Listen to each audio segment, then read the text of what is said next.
Welcome back to the shop. This week we are continuing with our shop upgrade little mini series that we've been doing. Our first video was we framed a shop floor, and I'll link that up here if you missed it. And then the second video last week was we built a rolling lumber cart, and I'll put that one up here. This week we are going to be tackling the lighting here in the shop. So without further ado, let's get into it.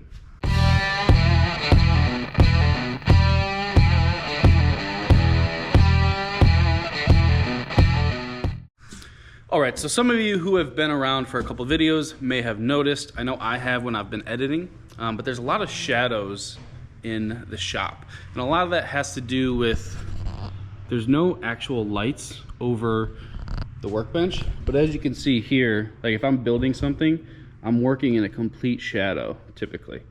So we're definitely gonna fix that today. A lot of it has to do with the lights that are installed.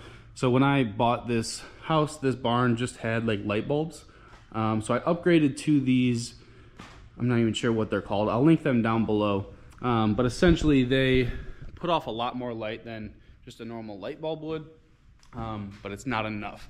I think the reason we get a lot of shadows is because it's just like a localized light. Whereas if they were strip lights, the light would be coming from all directions, and we hopefully won't get any shadows.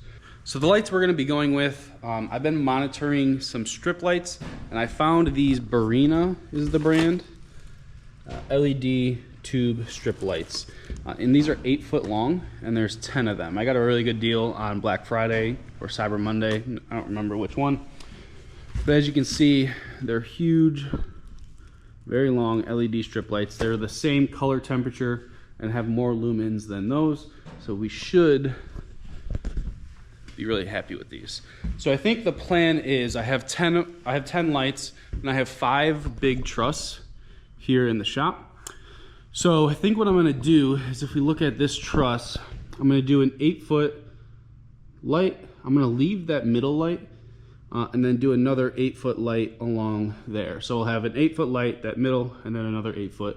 Almost this entire truss will be lit up with lighting, and then obviously all the way down the barn. So first thing we need to do is obviously get rid of these fixtures, cut the wiring. The nice part about these lights too is there's a couple of ways you can do them. You can hardwire them. You can also string them together using these cords, which I won't be able to use because mine are going to be a little bit longer or a little bit further apart than this cord will reach. So I'm going to be using these plugs. I'll use the existing wiring that we have, and I'll just put in some outlets and then plug them in. All right, so I did a little measuring. What we're going to do is we're going to cut the wire about here. Our outlet and our single gang box are going to go in here, obviously with the cord to our light fixture down that way. So first thing, obviously we want to make sure this wire does not have power, which it doesn't. It would be flashing red and beeping if it did.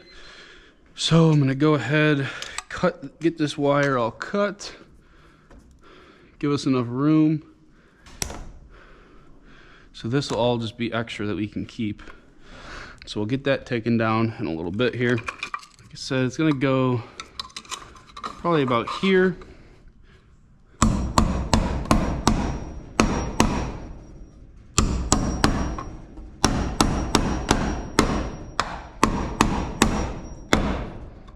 All right, so that is secured in place.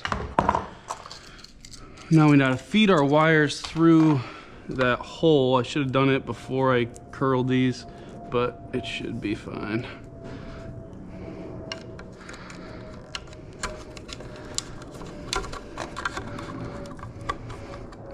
All right, got our wire in. And now we just need to wire this up. So I'm not gonna show you how, because I don't wanna get sued if you do it wrong.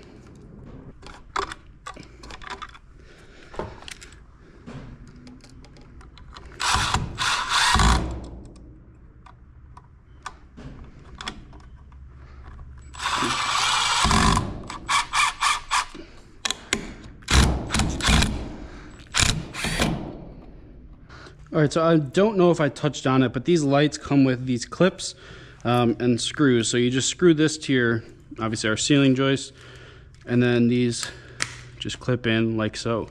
So let's get these installed and then put this light fixture into place.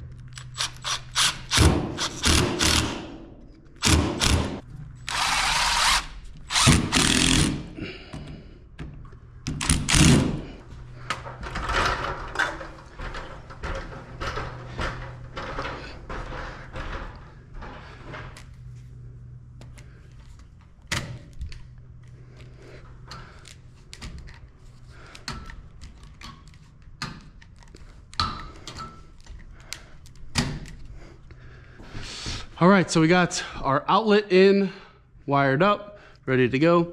We got that strip light installed. So now we're gonna plug this in, turn our power back on, and see what we're working with. So as you can see, these are linkable.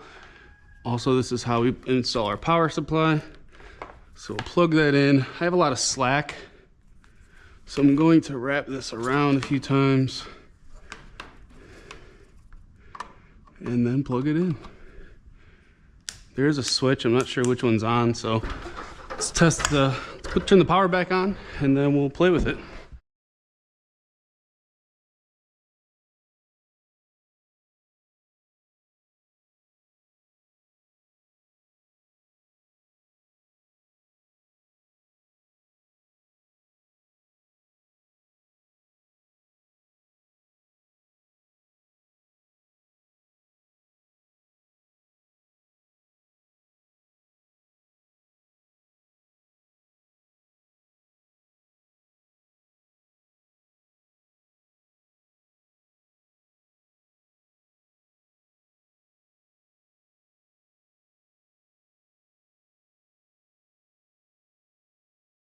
All right, quick update. So you saw me get this one behind me completed. So moving on to the second beam, or truss rather, that's over the actual workbench. There actually is no existing lights. It's the same two lights down. We do have this old halogen light that we don't even turn on. So I stole the power from it, brought it into this box that I just repurposed from that light over there. So I got this all wired in. Obviously I brought new power to this outlet and then new power to the outlet over there for that light. So I got all this tied in, and then I just have my two jumpers that are going to go to this to put that same light now over here. So I'm gonna get this all put together and then get these lights installed and keep on going.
as you guys just seen in that time lapse, I went ahead and got the rest of these installed.